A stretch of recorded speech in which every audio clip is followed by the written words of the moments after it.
Kalau Anda ketemu dengan orang yang bilang MLM itu bisnis piramid, saya anjurkan Anda tanya orang itu, bisnis piramid itu yang seperti apa ya?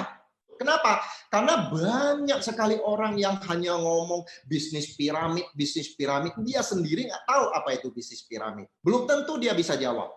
Nah, lalu Anda jelaskan seperti ini. Setahu saya, bisnis piramid itu bisnis yang ilegal di mana-mana, termasuk di Indonesia. Kalau perusahaan MLM kami, itu sudah ada izin. Sudah ada SIUPL, Surat Izin Usaha Penjualan Langsung. Jadi sudah legal. Kalau bisnis piramid, pasti nggak mungkin bisa dapat SIUPL. Nah, sekarang saya mau kasih tahu Anda, apa sih sebenarnya yang dimaksud dengan bisnis piramid? Piramid itu kan bentuknya segitiga seperti ini ya.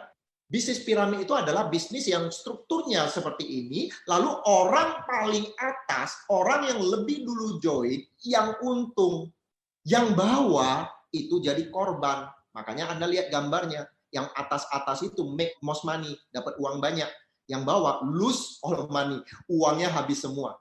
Inilah yang namanya struktur bisnis piramid. Sekali lagi ya, yang salah bukan segitiga ya. MLM juga segitiga, yang di atas makin berkembang makin bawah ya. Tetapi ada tambahan lagi, orang paling atas itu yang untung, orang bawah korban. Orang kalau join di belakang itu pasti jadi korban. Nah, itu namanya bisnis piramid. Nah, sebenarnya struktur organisasi di kantor-kantor di mana orang kerja juga sama seperti itu, betul nggak? Jadi strukturnya juga segitiga. Dan orang paling atas gajinya pasti lebih tinggi. Seorang manajer nggak mungkin mengalahkan gaji CEO. Seorang supervisor nggak mungkin mengalahkan gaji manajer. Sebenarnya ini struktur piramid juga, betul nggak? Udah segitiga, yang atas yang paling untung. Nah, kenapa orang tidak komplain masalah ini? Anda ngelamar pekerjaan di kantor, Anda komplain nggak? Anda bilang itu piramid. Saya nggak mungkin bisa dapat penghasilan lebih tinggi dibanding yang di atas. Tapi giliran menghadapi MLM, mereka bilang ini ilegal lah, piramid, dan seterusnya.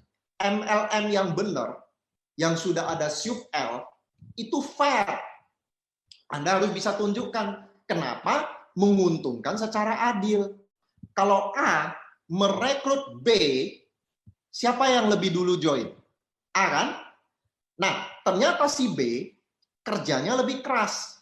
Si B punya dua kaki yang sama besar. Sedangkan si A di luar si B hanya punya kaki yang kecil. Bonus siapa lebih besar? Peringkat siapa lebih tinggi? Si A atau si B? Jelas si B. Walaupun dia join belakangan. Kalau bisnis piramid, mau si B jungkil balik pun si A tetap paling untung. Nah, itu tidak ada di MLM yang legal.